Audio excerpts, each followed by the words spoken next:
located at 1550 Anacostia Avenue, Northeast. Okay, the event starts from 12 to 2 p.m. All is welcome. So please come out. If you would like to make donations towards that event, I have the flyer and all of the information posted on my page. It's circulating through social media. My PayPal information is also on there. So if you would like to make donation, to get eggs and, candy and stuff for the community, please do so. Yes, indeed. Okay. So I've been filming with HBO. Yes, you have. And we're going to be filming in studio the 21st. But me and Miss Angela is going to go out next Wednesday, and we're going to hand deliver letters to all of the senators where we have the high issues when it comes to missing persons. March 11th. Yeah, March the 11th, we will be down at the Hart Senate building. If we can't get inside of there, we'll be outside of it. Oh, no, we're going to get in. Because that's what we do. Yeah. That's our building. Can't nobody keep us out. They can't keep us out of there. We might not be able to bring the film crew with us, but we go to the Hart Senate office building all the time, hand delivering letters on concerns. So this time it's going to be all about our missing. We handle concerns on our gun violence going on that's plaguing our communities. We have started off this year with over 6,000 incidents of gun violence in this country. And this is the first week of March. Yeah, and we're in 3 months into the year. Okay, so enough of that. I have my special guest in the studio today. I got a whole... This man does everything. Okay, but first of all, he is our great prosecuting attorney for Prince George's County, Maryland, for the state of Maryland, Mr. Jonathan Church. I'm going to let him tell, because I don't have time to read all of the great things that he has done. So I'm going to let him tell you all about that. Mr. Jonathan Church, let's clap it up, y'all.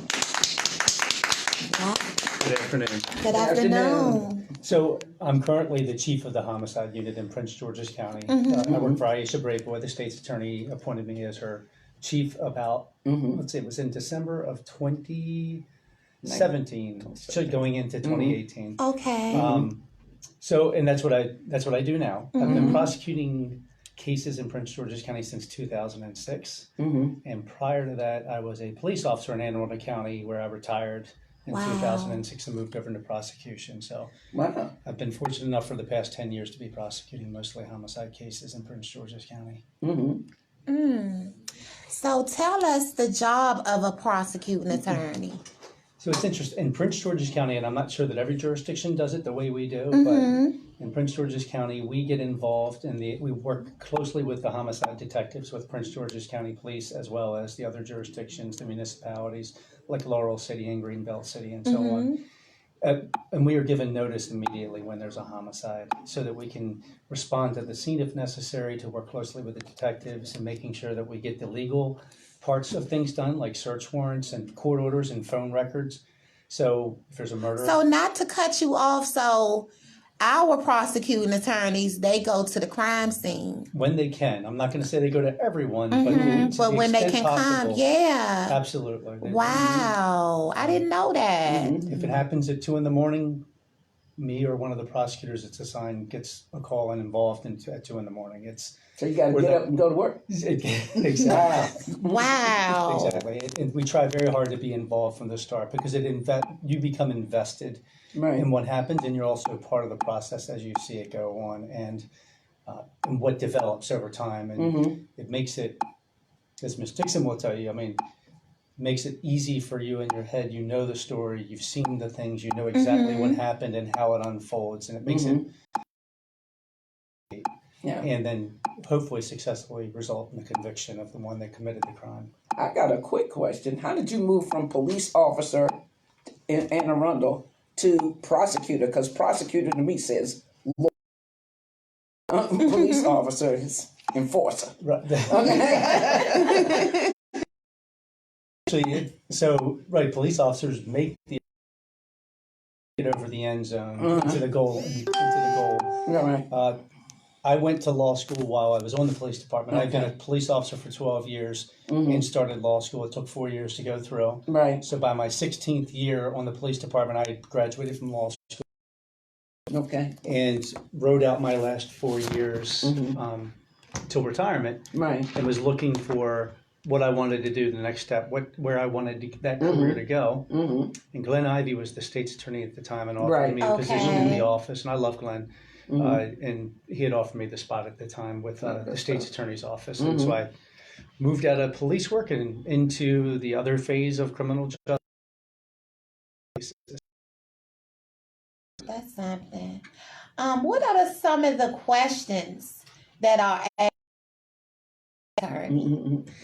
Well, the one thing I think that attorneys have to, or like the intuitive question for any jury or any family member of a victim is why? Why is not so clear. What is the motive? And legally, we're not required to prove motive because you never know what's in people's heads. Right. But the why is the big question. And that's the question that we're trying to answer as prosecutors and police officers as well, is to determine what happened and why did it happen? How did this unfold? Sometimes understanding the why will also tell you the who. Yeah. But why is probably the biggest question. Wow. I know you prosecuted the people responsible for murdering my cousin James. Yes. And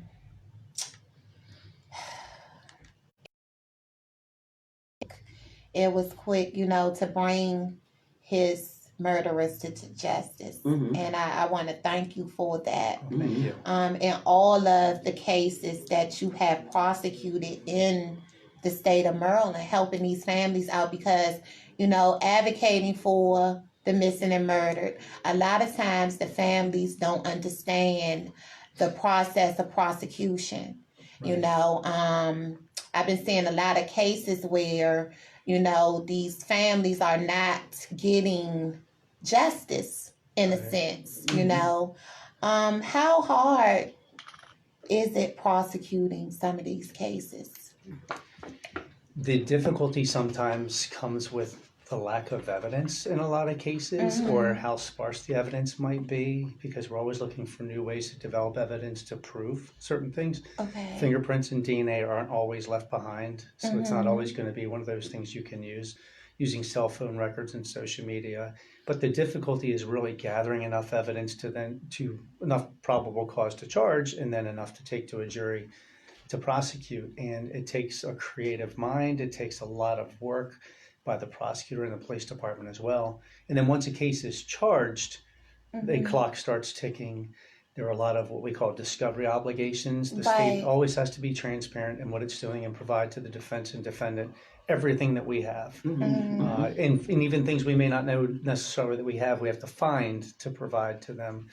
And it's a very long process. I would say that most homicide cases do not go to trial within a year or two. It could take up to 3 or 4 years before they, and that's because of that's normal. That's average. It's actually normal, right? Okay. And it is because it just takes so long to work its way through the process and to make sure the constitutional rights of the defendant are appreciated and dealt with, and also to make sure the rights of the victims and the victim families are protected as well. That's good to know. Yeah. No, I was just thinking, I was trying to think of the constitutional amendment that says it's supposed to be swift. And that's not swift. So to my mind, that kind of thing violates the people's rights. Yeah. That's what I was thinking. Yeah, but it's like we always say, the speed of the leader is the speed of the team. Always. And a lot of times, they're going off of leads. So if there isn't any, then they have to cipher through all of the bull crap, you know what I'm saying, in order to be able to prosecute the case, right? Yeah, but if you pull somebody, if say for instance, a murder takes place, and you have somebody within, in custody, if you will, whatever evidence you picked up, DNA, whatever, you have them in custody within, 2 or 3 days. At that point, how long? It still takes that long to go through the system? It does. So, Wow. but a lot of times it's the defendant as well asking for those moments to gather more evidence. As Right. Well. So if you think about it this way, I mean, the stakes are high. Yeah. And you want to get it right. And the way you get it right is to do it slowly and make sure it's methodical and that everything has been done. Some of it is dictated by the defendant and what they file, what kind of motions they file to suppress certain evidence that has been discovered against them. Some of it is the prosecution in trying to gather. DNA can't be done overnight. Firearms isn't done overnight. And we're still, just because an arrest is made doesn't mean we've gathered all the evidence we're looking for. In fact, I think most of the work begins, or it really gets hard after the arrest is made, because now we've got a person that we need to get off the street as quickly as possible. Right. Now we have to gather enough, or as much as we possibly can, to prove that person guilty beyond a reasonable doubt. Yeah, well, I know when you're taking somebody's liberty. Yeah, absolutely. Liberties, yeah, you got to be 150% positive. Absolutely. Yeah. Nathaniel Woods was just executed Thursday. Have you heard of his case? I haven't. Yeah, he was just. I was going to ask you your point on that, but Was that Texas or Florida? I think that was Florida. Yeah. Okay. Yeah, I was just going to ask his point of view on that, because the things that went on with that case at the end of it, it was basically like they hadn't even really prosecuted, the person who actually pulled the trigger. He wasn't even, on death row or anything, but they, took Nathan's life simply, what I'm saying, I guess being accessory there and all of that, so I didn't understand that. And when new evidence came up, it was like it was too late, and so they went on. He died Thursday. Yeah. I do have a question now that I think of it. Increasingly, I'm seeing online and in the online newspapers, a lot of folks who were sent to jail 15, 20, 30 years ago who are getting out now. What obligation?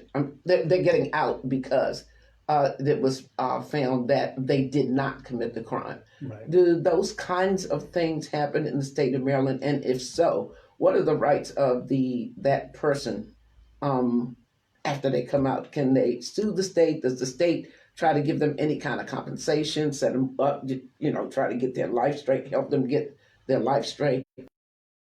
Maryland do. I believe the state of Maryland does all of that. Now, the question about whether there are people that are convicted and there's new evidence now that surfaces, or let's say, for instance, there's DNA and the DNA process is better now than it was 15, 20 years ago. They're certainly reevaluating it. I know that Ms. Braveboy herself has created a team that looks at prior convictions, the other evidence that to make sure, we call that conviction integrity. I think a lot of jurisdictions in the state of Maryland have those conviction integrity sort of units that will look at and review, and working in tandem with the Innocence Project as well to see what it is, what new technology exists, what can we do to determine about prior cases and instance. I'm not aware of any case where that has happened in the state of Maryland or where there was a payout. Right. I'm aware of a case elsewhere where I think 2 or 3 young men were released after having been imprisoned for a number of years, and they were compensated by the state based on what their earnings would have been over a period of time. I think I remember those young men said, "The money's nice, but I'm just happy to be out. I want to go see my family." Exactly. Yeah. Exactly. I can actually say I'm very proud of the state in which Prince George's County is now when it comes to, the whole law enforcement thing. We have because it was not always like that. It wasn't always like that, but I was kind of little skeptical about Miss Braveboy, but I gave her a chance, and that was a good look, because she she's really been doing a great job with that that attorney's office. She really has. And it's like when I see y'all come on TV and you talking about these cases, I know that whoever, they better watch out because it's over. Okay. Well, she had a good mentor. Yeah, it's Angela also Brooks. Yes, it's over. You know,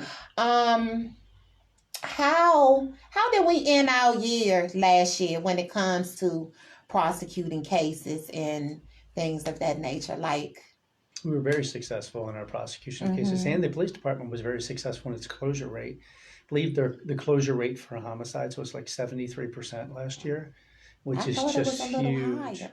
Yeah, I think it's up in the 70s if I recall. If there's a bigger number, you go with that one. 73% is that's off the chain. Yes, because we took Miss Angela and I. We took the Citizens Police Academy and graduated in June, and that was a great experience. Yes, that was such an eye opener. Just learning. It was 14 weeks, and we learned something in every aspect when it comes to policing. Right. So it was just, just learning all about police. We learned about prosecuting. We learned about just about everything. But the resources that are available in Prince George's County, I don't think a lot of people, I didn't know. Yeah. All of the resources. Yeah, we have a lot of resources, and I guess that's why we're kind of held up in kind of a high standards when it comes to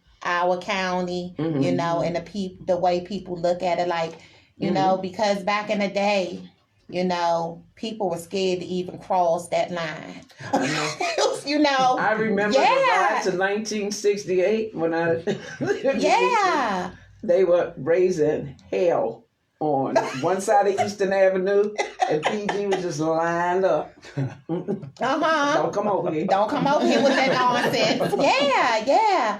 I have been noticing that we have had a big issue. Okay, I advocated for it was 2 transgenders that was murdered. Right. They lived over in DC. I advocated for them, walked up and down Eastern Avenue, passed out flyers, and, worked with my commanding officer, the commander for my district, which is Major Waddy. Okay. For 3rd District. Right. And I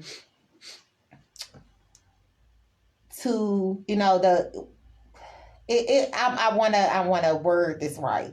Because I want to ask the question. It's crazy because we know that these women were picked up on that side and everything, but then they were left in our neck of the woods like that. Do Prince George's County just handle that situation, or being as though the situation actually started on the DC side? Right. Do y'all, collaborate any on that, or do they, when you find a body over here, even though it's something that happened over there, it's y'all responsibility and y'all responsibility only? No, they work together closely. The DC Police Department, even Virginia, because there are parts of Virginia that border, where we're interacting and things take place crossing those borders. So Prince George's County, at least with the 2 transgender murders that you're referring to, they're handling both of those because they both happened in Prince George's County. But any connection with the District of Columbia, they're communicating with them about any information or intelligence as to identifying suspects. There's been 1 arrest in one of the cases. The other one, there hasn't been an arrest yet, but identifying suspects in those cases. So they do collaborate and share information. I mean, and frankly, they come here too and do search warrants on places and individuals that are in Prince George's County in the state of Maryland that are involved in crimes in DC as well. So we share that information very closely. Okay. Miss Ray Dixon. Hey, sweetie. Hey.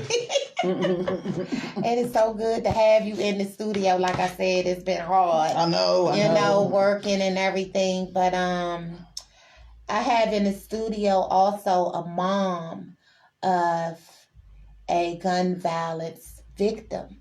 It happens to be my cousin.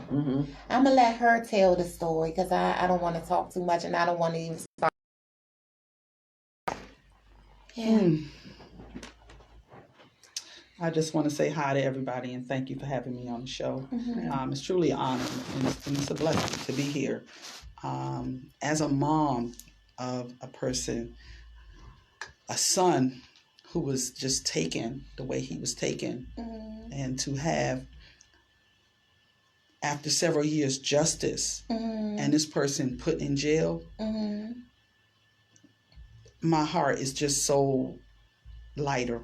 Well, yeah, I understand. Because resolution is big. Yes, I would never want to wish that on anybody, to lose a child. Right. You know, that's one of the hardest things to do, is to bury a child. But I just thank God for him giving me the strength and people just loving me in spite of that. Right. And, you know, when I got the call, I had just got off the phone with my son, and I had made chili. That was one of his favorites, and I sent it with his brother, and they was over there playing the game. I actually was supposed to go, but I didn't because I wasn't feeling well. And it was around like 7:00, and I got a phone call that he had got shot. And I remember standing up against the wall and just sliding down the wall and screaming and hollering.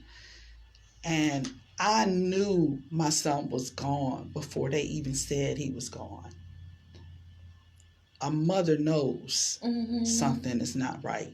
Tell us about that feeling. The feeling was, it was like something just came out of me. It was just the connection that we have with our children, even when they're not in our presence, is so strong. And a lot of people don't understand that. But I knew he was gone before I even got the call. And I just said, Lord, please just take my son and wrap him in your arms and comfort him. And everybody was like, oh, no, he's okay. Mom, we going over here. We're going to, you know, they took him to the hospital. I said, he's gone. You know, because I knew it. Yeah. So, you know, we went over there and everything, and the homicide, they were really good. They wanted to talk to my other son. And, you know, they was just so out of it. And so, like, they couldn't even, I've never seen my children like that. So I had to instantly gain my strength to be there for them, because I seen them like just going to a place of darkness. And I didn't want to lose them too. Yeah. So, you know, we did the funeral and everything like that. And it still didn't kick in until I walked in and actually seen him laying in the casket. That's when it really hit me, because I thought I was dreaming. And I'm like, I know I'm in a dream. We all did. And I just want somebody to wake me up. This is not true. My son is not gone.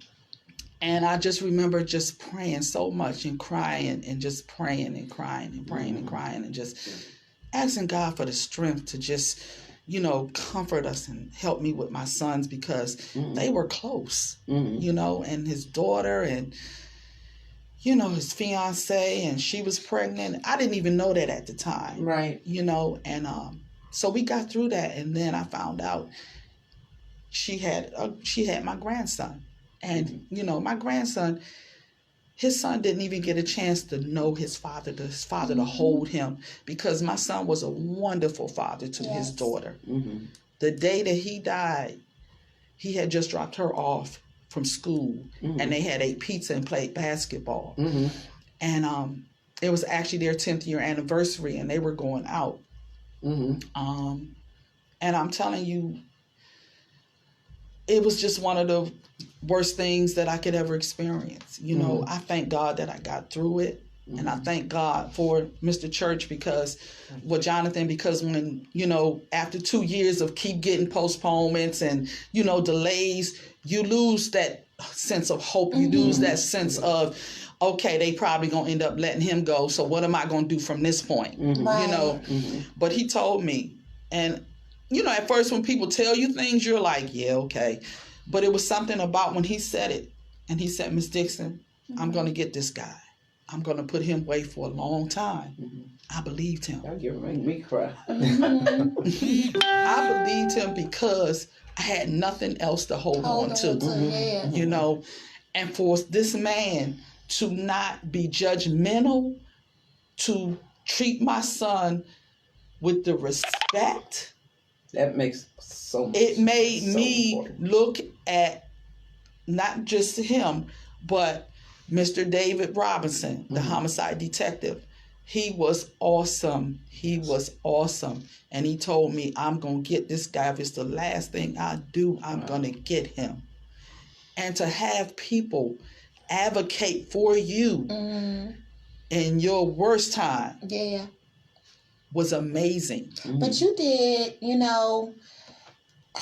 you did a great job too with just bringing the information in, gathering the information, because a lot of, parents don't do that.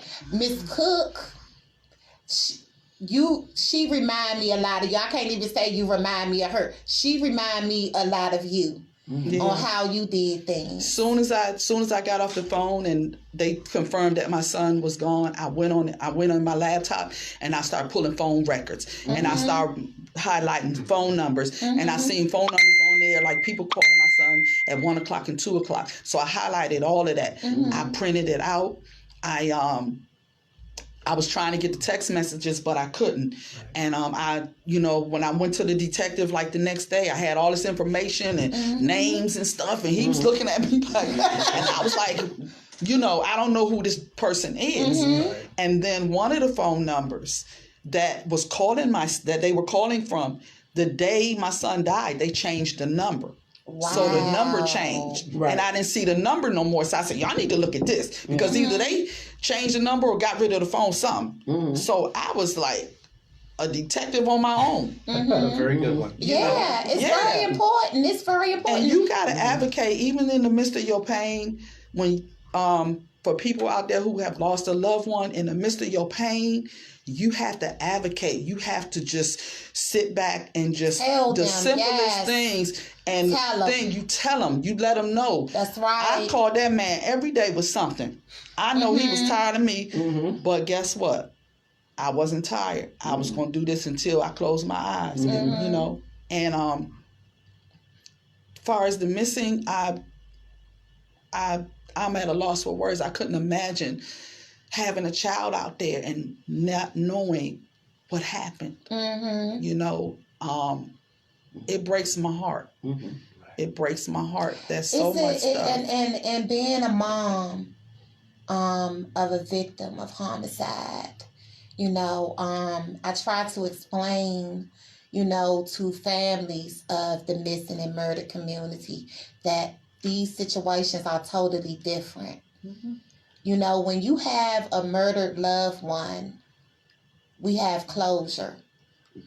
We can take our children, take our loved ones, we can give them a memorial service.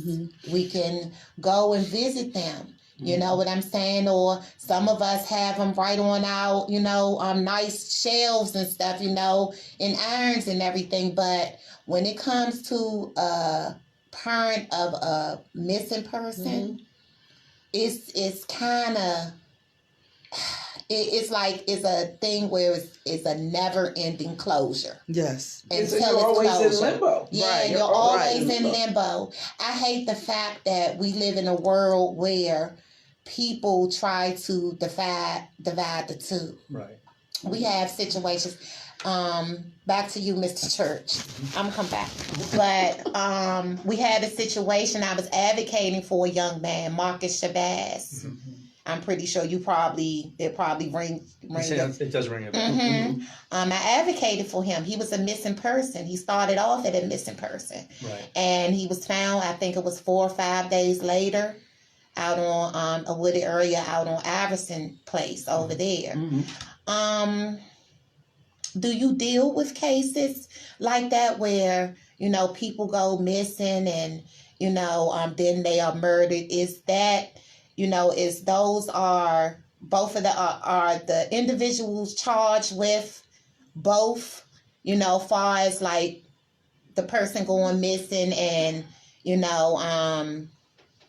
up in homicides? It depends on I guess the facts and circumstances, like kidnapping or false imprisonment, depending on how everything unfolded. Absolutely. The difficulty is putting the story together as to what happened in the time period between when they went missing and when they were found ultimately. Okay. And that really relies a lot on the forensic evidence as well.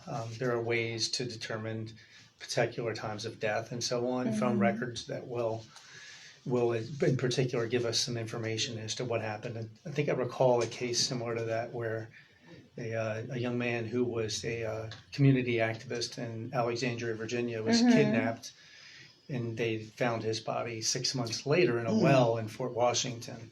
Good God Almighty. Do you recall that I think case? I remember, yeah. So we really had to piece together 6 months of information as to where he had been all that time, what he had been doing, Good God. phone records, credit cards, that sort of thing, and all of that unfolded to put together 3 suspects for us that we prosecuted.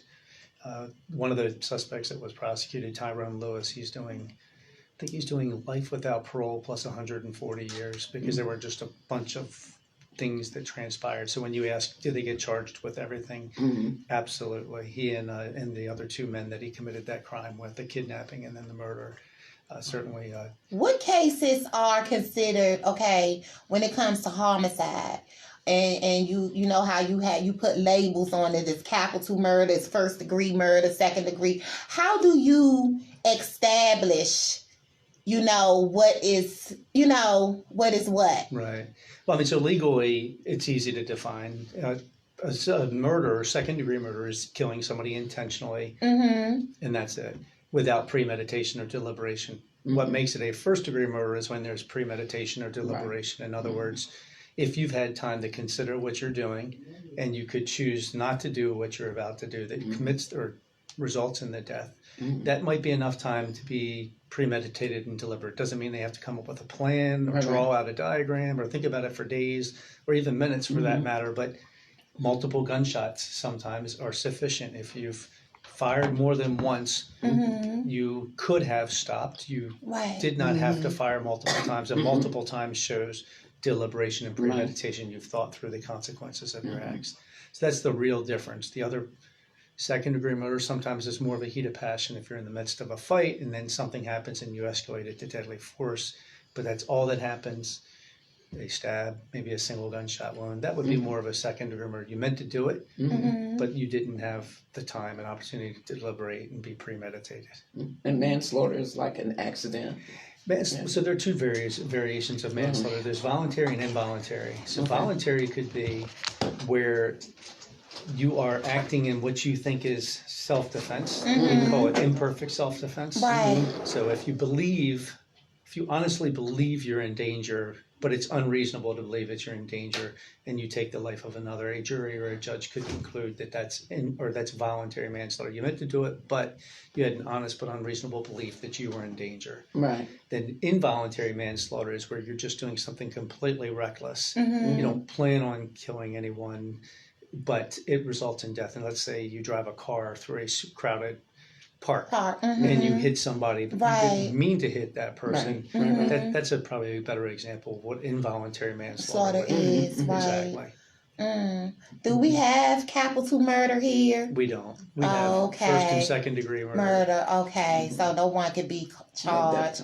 Have you ever been in a situation where you looked at a case and been like, okay, this should be capital murder? You know what I'm saying? Yeah. Yeah, I'm pretty sure you have. Certainly. I just thought I'd ask that question because, when you hear about some of the cases, how people, are brutally murdered and things of that nature, and you be like, and you might hear a case that's similar somewhere else where they offer. And I'm like, oh my God, I could wonder why we don't have, it's been several cases out here that I'd have been like, oh my God, why we don't have capital murder? To just set an example, because sometimes you have to set an example, and I'm serious because this is the way of the world today. Everybody wants to point a finger. Right. Nobody wants to take responsibility for their own actions.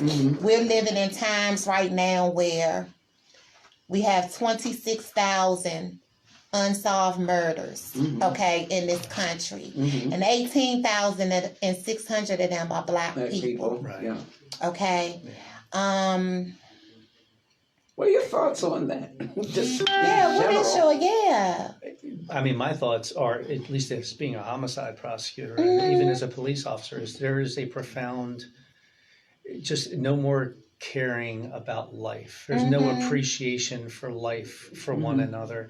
I think a lot of these young men, and I'm going to say that only because primarily young men are the ones committing these crimes. Yeah. I don't think a lot of them really expect to live beyond 25 or 26 themselves. Yeah. And they live a life that is just shows that recklessness or that disregard for human life. So it's a shame. It's so sad because none of these are necessary. Right. Yeah.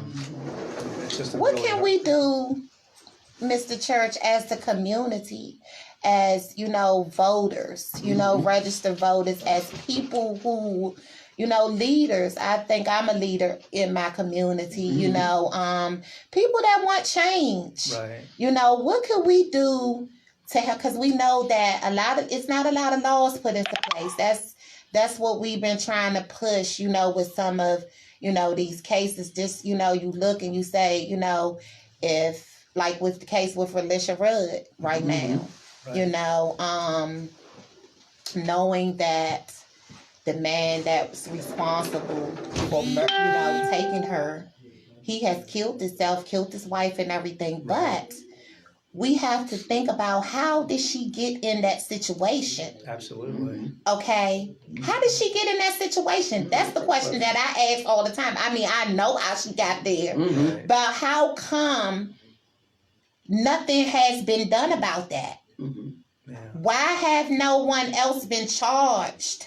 Because the bus didn't just stop with Khalil Tatum and his wife. No, it did not. It stopped with the mom. Yeah, because just to know that we already know that you put this child in this man's hands, in harm's way. Right. Here we came up on 6 years, March the 1st, that this child has been gone, that we don't have a clue where she is. Leads have grown cold. Right. People are, they just came up with this new age progression sketch of her. Just the Center for Missing and Exploited Children is brand new.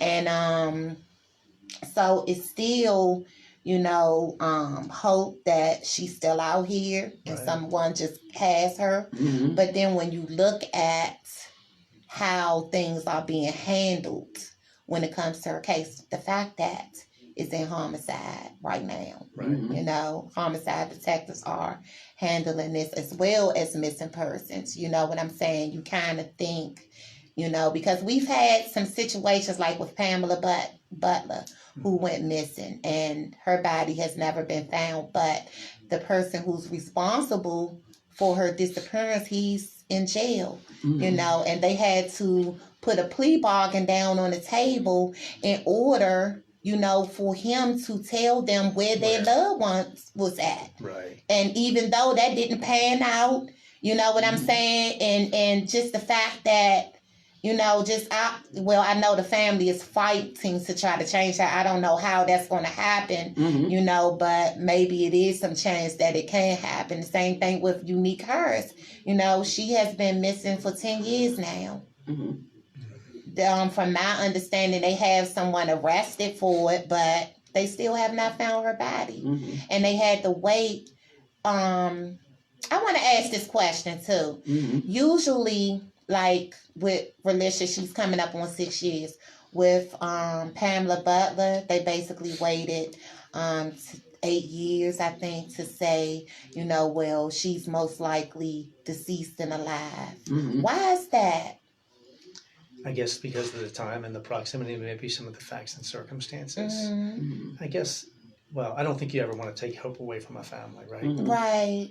I guess, but maybe there's a point where you have to be more realistic about what the outcome might be. But I would say don't ever give up hope. I don't believe anybody should ever give up hope. Yeah, I tell families that all the time because, I advocate for cases, with families who have, missing loved ones 40, 50 years. Right. And I try to tell them that it never goes cold.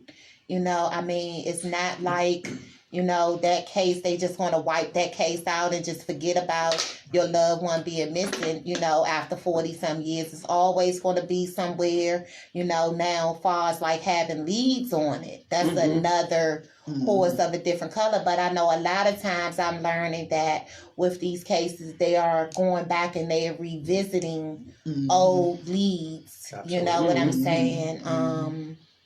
Yeah, we have a case of missing Christian Muse. He has been missing now from out here in Prince George's County 7 years now. 7 years. And I had the pleasure with, I advocate for him as well. And I had the pleasure with, you know, speaking with Prince George's County Bureau of Investigations Missing Persons Section, Captain Patrick Hampson. I interviewed him as well. He had him here. Yeah, and our chief of police, he was here as well too. Both good people. Both good people. I love, you know, people have hung up about Chief Stawinski, but I love the work that he has done. He's very much dedicated to protecting very dedicated. Absolutely. I tell people all the time, you know, people always throw up the word racist and all of that stuff. How you want to be racist in a place where 80% of your residents are, and the people that live here are Black people? Right. But here's the thing. What is the demographic on the police force? That's why people make those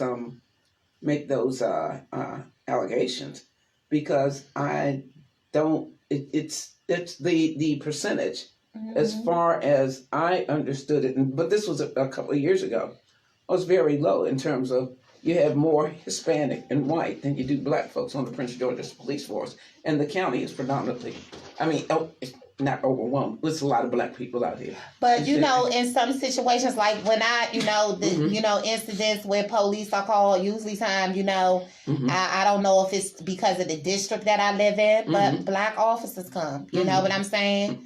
No, I was just offering an explanation. Yeah, you know, Black officers come. You're seeing more community.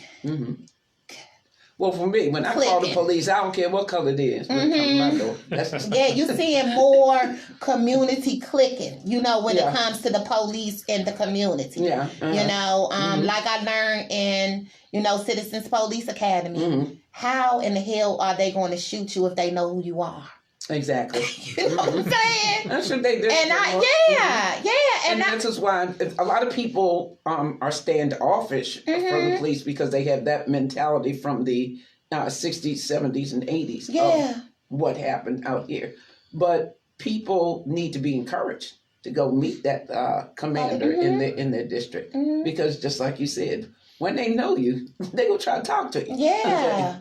Yeah, I haven't had, like I said, my district commander has been very, very, shout out to Major Wadi, third district, Prince George's County. First district. She's been on point when it comes to, you know, the community policing, having more police presence in the community. Like, some people might get a little annoyed when they see the police. I love it. Yeah. Okay?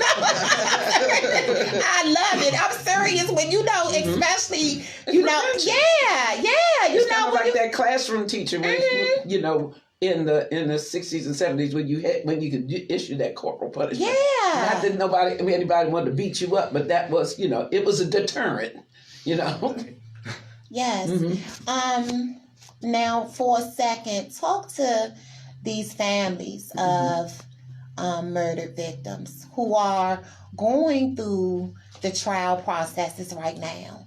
Like, you know, like I said, just dealing with these families, like, you know, up close and personal. I hear the crying and the sleepless nights. And, you know, I have an advocate, Miss Cook. Her grandson was went missing, and his body was found 9 months later along Suitland Parkway and Forestville Road. And she is right now going through the trial. She's going through the hearings and, you know, all conferences and all of that stuff. But the trial starts September the 20th. They put it back because it was supposed to start in June. Okay.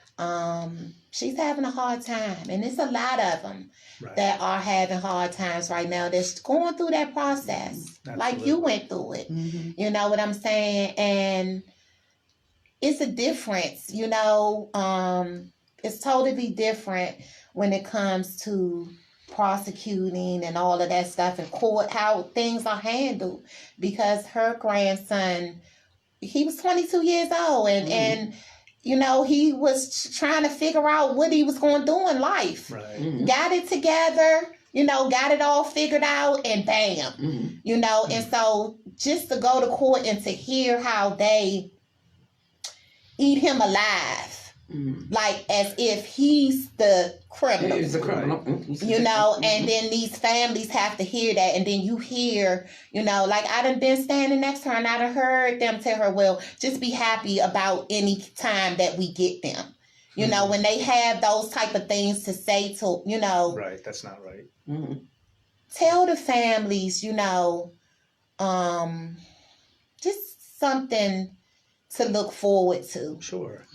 So it is important to understand that it is going to take some time to get there, but the goal is to get there and make that the end of everything. I don't ever want to see a family go through a case in a trial that happens quickly where there's a conviction and then it's reversed by one of the appellate courts, because all homicide convictions are reviewed by the Court of Special Appeals or Court of Appeals. Didn't know that. Could come back, and so in some cases they do. So, and we don't want to be doing it a second time, and the family doesn't want to be re-victimized with another trial. So our goal as prosecutors, lawyers, is to make sure that the prosecutors actually do both the defense and the prosecution job. In my head, I do everything I can make sure that the defendant's rights are appreciated, so that there's not a reason for something to come back, and to make sure there's not a reason that the trial might be a mistrial. My goal is to do everything to make sure all bases are covered, so when we get the conviction, that is the end of all things for that family. And so that may take 3 years, but instead of coming back 5 years later because it was reversed, it's over in 3 years and done with. But I would always say, I mean, don't give up hope. Do understand that it's a slow process. And just because you don't hear anything doesn't mean nothing's happening. Exactly. There's a lot of research, a lot of writing, a lot of evidence collection. Cases sometimes get better as time goes by. Yes. We get more from it. And to Ms. Dixon's point, if you've got something you think is important or significant, don't hesitate to tell the lead detective or the prosecutor what you know. And as Ms. Dixon would say, I mean, I appreciated and understood and valued James and wanted to do what I could to value and appreciate who he was. And I think we presented that at the trial to say, listen, this is what was going on, and you need to understand that this is not what should have happened. And so share that information with the prosecution and the detectives, because it'll give us the why, it'll help us get to where we need to be. But don't give up hope. I've not lost a loved one this way, so it's hard for me to say that I know how it feels, but I've seen a lot of families suffer, and just don't give up hope. Remember the good things about your child, your son, your brother, your friend, your colleague. So that's what I would say. Okay, I've got a quick question based on what she said, because Ms. Cook, you said that they told her that she should be satisfied. And I don't know if it's any kind of agreement that a family has to sign. Can she bring a civil action against that attorney? If it's, I mean, it depends on what attorney it is, but probably not. No. You can. Okay. Right. Yeah, that was just a hard pill to swallow, because like I said, she has a hard time every time. And just like I said, to know how my cousin's case was handled, like people, you know, to see people, you know, going through, you know, changes. And sometimes you don't believe it, because, you know, the way things went for us, you know, even when I had an uncle that was killed in 96. And he was murdered on his birthday. And what's today, the 7th? Today is actually his birthday. Today is my Uncle Robert's birthday today. You know, and just to see how how Prince George's County handled that. And we go to the trial, the probation. I mean, what is it? Where he comes up for parole, the parole hearings and everything, and how, the detectives and the people are there to support us to the end. That happened in 96. But to know that it's people, that still are active, they care, even all those years later, it's like, oh my God, it's something. It really is. It's a wonderful feeling, and to know that, they're fighting to make sure this man stays in jail. He has had a couple of paroles. It hasn't, touched the streets, You mean his parole hearing? Yeah, those parole. No, he hasn't been let out. Okay. And if we could do anything about it, he would never get out. Never. Right. Same thing with my cousin James. I don't know, how that's gonna work out, but he would never get out. Right. And I just want to get a point of clarification, and I know I heard you, but I just want to be clear on it. So if a person who is in the situation of the Miss Cook is, and I'm gonna say abused by an attorney, because you can be verbally abused. There is no legal recourse that person has. Well, I think you mentioned civil suits. I don't think there's any civil suit, but there is a legal recourse. If you're mistreated by an attorney, you can file a grievance with the attorney. The American Bar Association. But I'm saying this woman is facing some trauma, some serious trauma. Yeah, she has had 2 heart attacks. And everything since this whole thing and situation happened in 2017. If afterwards you want to talk to me a little bit more, yeah, we'll talk about it. I can certainly try to steer you in the right way. Okay, yeah. Right there. Talk to these moms and dads and grandmothers and sisters and brothers and aunties that's suffering right now. Because you're a soldier. Yeah, and she handled that like a soldier. And even when everybody around her was breaking down, and how my cousin has gotten her bachelor's degree. She has, my God. I don't need, just work through that pain. How? First of all, I just want to say it really wasn't me. It was God the whole time. That's it. I got this thing on my computer, and it's like it's a woman, and it's an African American woman, and she got this like long white gown on, and there's God. It's a spirit. You can see the body, and He's holding her, and He's carrying her, and I look at that all the time, and I draw strength from that, because God carried me through that. It was not me, because I was actually, thinking I was losing my mind. When people was telling me my son was dead, I was like, no, he's not. In my mind, I was saying that, but I knew he was dead in my heart, What I'm going to say to these parents, don't ever give up hope. Always remember the good times, because our children are on loan to us from God. So they may go not the way that we want to, and even before us. Always don't go to bed mad at your children. Try to resolve whatever issues. Tell them that you love them. And I remember right before I got off the phone with my son, 3 hours later, I got the call. I had told him I loved him. And he said, I love you too, Mom. And we were going to go and open up our barbershop and everything. He was like, Mom, I want you to manage it, because he wasn't a morning person. So I was going to open it up, and then he come later. Yeah, and I was going to do hair. Yeah. We had everything already set up. We had it all set up. That day, that like earlier that day, I had talked to James, and he was like, okay, I got the spot. It's actually right down the street from where I reside at now. Every time I ride out.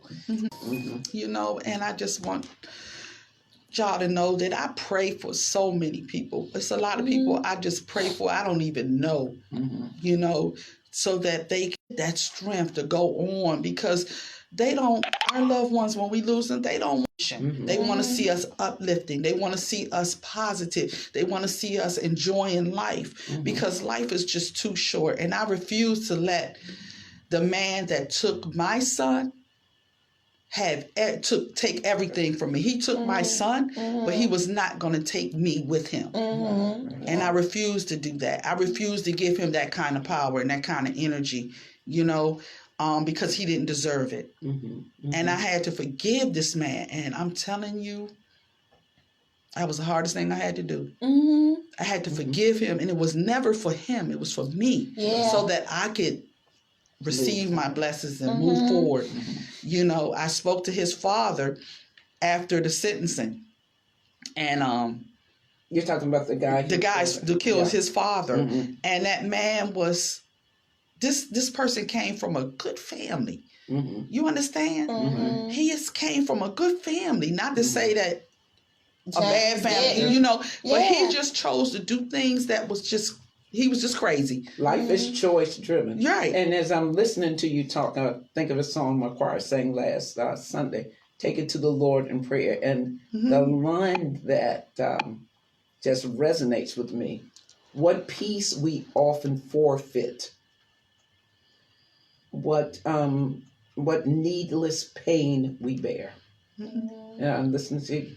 If you take it to the Lord in prayer, just like you said, on your computer, and that has just lifted so much weight off me, because I'm going through some things right now myself. But when that plays in my head, and when you believe, you're gonna be okay. Yeah, I just really hope that someone takes something away from this session, that can help them heal, because you have to heal. You have to grieve, you have to heal, but you also have to live, because they done already taken something that's priceless from you. Don't let them take everything from you, your peace of mind, the love that you have for others. Don't let them take your desires, your dreams, you want to travel. Whatever you want to do it. Do it, because the more positive you bring into your life, the lighter the load will get. You will never forget. And I have good days and bad days. Like, I don't go to work on his birthday.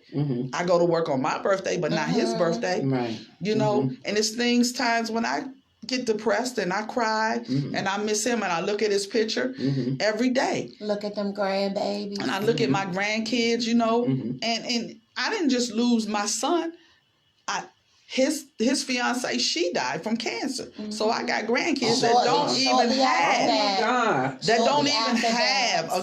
don't even have parents. And I do everything in my power to bring them joy and happiness, because it's not about me right now. It's about them. It's about people out here that I can say that have just touched my life and didn't even know it. Right. Like Jonathan Church, when he told me that, I believed him, y'all. I believed that he was going to do what he said he was going to do, because I said, I'm going to hold you to it. I'm going to hold you to it. She did. I'm going to be at your office. I'm going to find out where you live. I'm going to be there, because you told me and I believed you. Yeah. And I just want y'all just to hold on to something. Just please hold on to something. Don't give up. Try not to get discouraged. Surround yourself with people that empower you, that bring you positive energy. Leave the negatrons and haters alone. People didn't want to hear every day when I talked about my son. Guess what? Then you don't need to be around me. That's right. Don't tell me you know how I feel and you ain't lost no child. That's right. That's right. That's right. Somebody told me that, well, you got other kids. Oh, my God. Oh, yeah. Oh, yeah. Somebody, you ain't stealing? Oh, my God. I thought I was getting ready to be, I thought you was going to be getting me up there on stage. But I had to compose myself, because I know I was dealing with a fool. It's some horrible things that and people have said to me, well, you got other kids. And it don't matter. It's like losing an arm. You know it was there. Yeah, exactly. Even though I got another arm and I got two legs. Yeah. Right. So I just want y'all just to please just find whatever that higher power that you have. Please hold on to it. Cry. I don't care if you got to cry every day. Cry. Get it out. You got to bring it out, because when you hold it in, it will kill you. It will manifest. It will kill you. You will have all kind of ailments. You will just be walking around just a ticking time bomb. Yeah. So that's what I can say you to have people. to sometimes turn that pain into love. Yep, you do.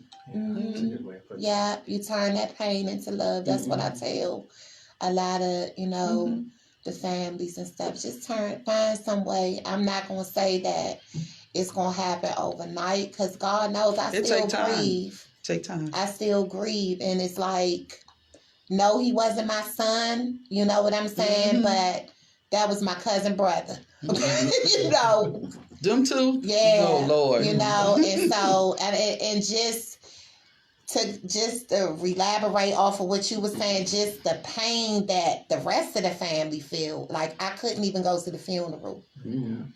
I was in the hospital that day because I was just so hurt and so taken back. I was so worried about her. I was trying to, do this, and I'm worried about her because I'm getting a call that she not. And I'm like, oh my God, I can't lose somebody else. I didn't handle it. I didn't. And when I'm talking to the families, his story is what I tell them about, and and I know how they feel. I haven't experienced that part, but I know how the pain feels because I know how I felt, and I know, I sit and we have such great memories. I have so many great memories of that crazy boy until, it's like, it don't take nothing for me to just be sitting around and just think of something and just start crying. And that is still going on today. Like I said, even, I try to tell them, that pain that I felt, and how when I got that call, when I got that call and I had to go up to UMC, Greater Southeast Community Hospital, and I saw all of my family standing out there, and I knew what was going on. I knew he was gone by the look on her face and by the look on the rest of the family's face that was out there, because it was just one of them things. I felt sick to the stomach as soon as we pulled, just riding there, because we had to come from Capitol Heights there. And it was me, my mother, and my brother James. And we were in the car, and it was just silence. And and all I was doing was praying. But when I got there and I saw y'all, I knew it was over. And it was just... It's a terrible thing. It's a horrific thing, to have to go through as a parent, And like I said, I would never wish that on nobody, to have to lose a child. And just sometimes the senselessness of people in the time of a person's pain and suffering, sometimes people will take advantage of that for their own self, whatever it is, And I had people do that. I had people do that as far as money that was so-called donated, never got it. Never got it. Just different things, And, sometimes it was the people that was closest to you that was smiling with you, but the whole time they got the knife in your back. But it was okay, because you know what? I still forgave them, and I still moved on. I don't deal with them, but it's okay. Because, see, I know what you like, so I keep you at a distance. Because, see, you can't come in my space. I can't allow. To love it. Yes, you do. Because I can't pull that energy in. Because when I start pulling that energy in, then my spirit and everything just gets out of whack for me. And I can't do that, because so many people, they kind of look to me, especially my sons, my grandkids. If grandma is not, what's wrong? You okay? Sometimes I got to go in my room and shut my door and just cry and just get it out. Sometimes I'm sitting on the train and tears are just coming out my eyes. And, people looking like, okay. You never know when it's going to happen. You never know when you're going to feel that loss. It never goes away. So don't ever think that it goes away. Because it will hit you in the happiest moment. It just kind of get easy to deal with. It gets easier because you learn how to deal with it, You and learn how to you deal, take yeah. other people's happiness and love and support, and you put that in. You help, put that in you so that you can, enjoy certain things. And I enjoy life today. I love life. I love me. I don't always like me sometimes, how I think, but I love me. And I'm able to show love. And I think after experiencing that, losing my son and then losing, my daughter-in-law, and they were both 28 when they died. I learned what unconditional love was. For the first time in my life. I never experienced that until I lost my son. And see, we lose something, but we can gain so much more. And I think that's where it just helped me excel and just want to just always just move up and do better and be better and just do the things that are really pleasing, not just to me, but to other people. So that's the advice I can give parents out there. Please don't give up hope. Find some type of joy, something in your life that will make your life meaningful.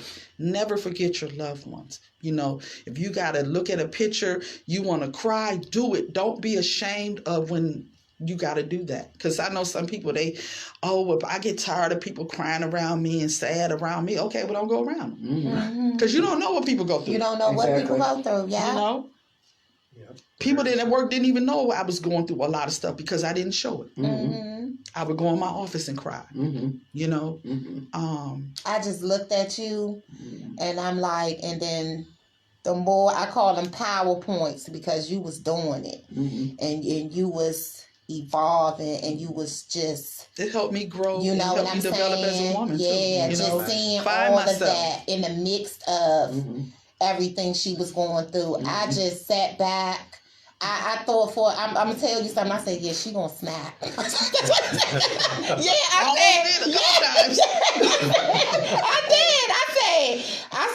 because I'm just sitting there, I'm feeding. I know, I would have snapped if somebody come to me and said, well, you got some more children. But see, it's the way they said it. You know how you hear something, but they talking to somebody else, but you know what they talking to you about. And I was like, damn. I started taking off. I can see myself like this.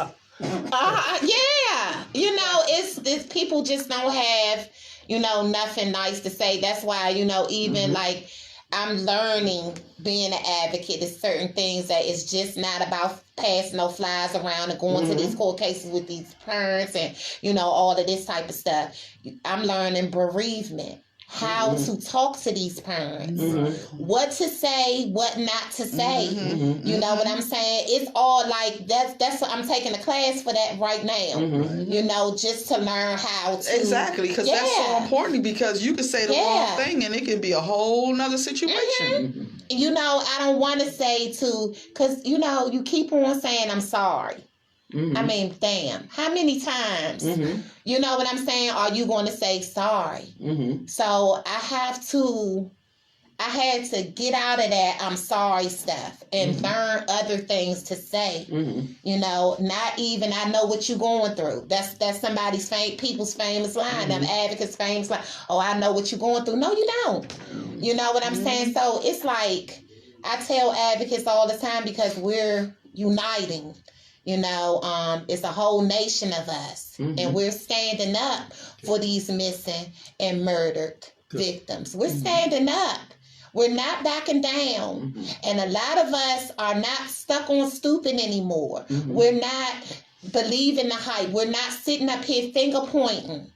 We're taking a look in the mirror and trying to understand what we can do to better our community and to better the people. And it's not about, no division on it because we have our Caucasian brothers and sisters that are suffering. And I want y'all to know that, audience. We have our Caucasian sisters and brothers that are suffering just like we are. Just like the Black suffering has no color. It has no color. It has no color. And we're going to have to start that. We're going to have to stop with the division. There's so much division. We're going to have to stop it. We're going to have to come together and we're going to have to stand up and fight You know, support each other, love each other, be there for one another, be there for these families. Share a flyer. Share a flyer. If you see something, say something like that. Seriously. Because don't wait until it happens to you. Like a lot of us get caught up in things where, you know, we believe because it hasn't happened to us, because it hasn't came knocking on our door, that it's not going to happen, and we're living in some type of damn fantasy box. You know, step outside of your fantasy in your box and pay attention to what's going on. Seriously, y'all. Like I said, you know, we're here. I thought this interview was to have you here was very important. Because like I said, you know, just to hear some of the things from the families and things that they have, I don't have the answers to it. But if I have a way to get somebody in here to explain to you, then that's what it's going to be. You know, thank y'all so much. Thank you, Mr. Church. Thank you, cousin. Thank you, love. For coming in. Thank you, Miss Angela. Thank you. Thank you, Aunt Cousin.